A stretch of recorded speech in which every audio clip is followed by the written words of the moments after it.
ভাই আইফোন আমার কিনতে মন চাই। বাবার একদিন বলছিলাম, বাবা আমার একটা আইফোন কিনে দিবা।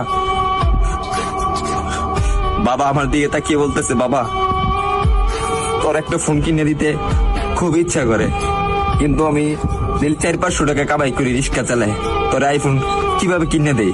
ভাই কথাগুলা আমার জন্য বলতেছি না, আমার মতন হাজারো মধ্যবিত্ত ছেলে আছে তাদের জন্য বলতেছি। আরে ভাই আমার আইফোন আছে সেটা আমি মানি, কিন্তু সবার তো আর আইফোন নাই।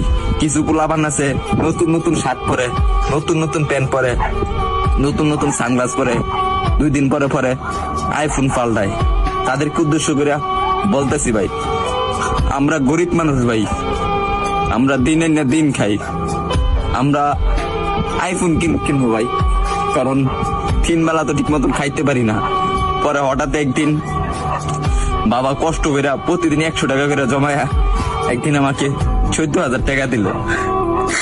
14,000 টাকা দেওয়ার পরে একটা আমি 6S কিনলাম। 6S কেনার পরে আমি ভিডিও শুরু করলাম। ভিডিও শুরু করে এই যে ভিডিও দিতে যে আপনাদেরকে, হয়তো আপনারা ভাবেন যে আমি কথাগুলা বলি লাইক ভিউ পাওয়ার জন্য। না রে ভাই, সবার জীবনে একটা কষ্টের একটা গল্প থাকে, কাহিনী থাকে, আর আমি যেগুলা বলি রে ভাই এগুলা বাস্তবই বলি। তারপরে ভিডিও করতেছি, আর এখন যখন ভিডিও করতেছি ভালো একটা পজিশনে যাইতেছি, একদিন আব্বুরে বললাম, আব্বু তুমি এই ফোনটা দিছো না, এই ফোনের টাকা একদিন আমি এই টিকটক থেকে তোমাকে ব্যাগ দেবো। ভাই আপনারা যদি ভালো না বাসেন, সাপোর্ট না করেন ভাই, তাহলে সামনে আগে যেতে পারবো না রে ভাই কখনো। আপনারা একটু ভালোবাসা দেন, তাহলে আমি একদিন অনেক বড় হমু ভাই।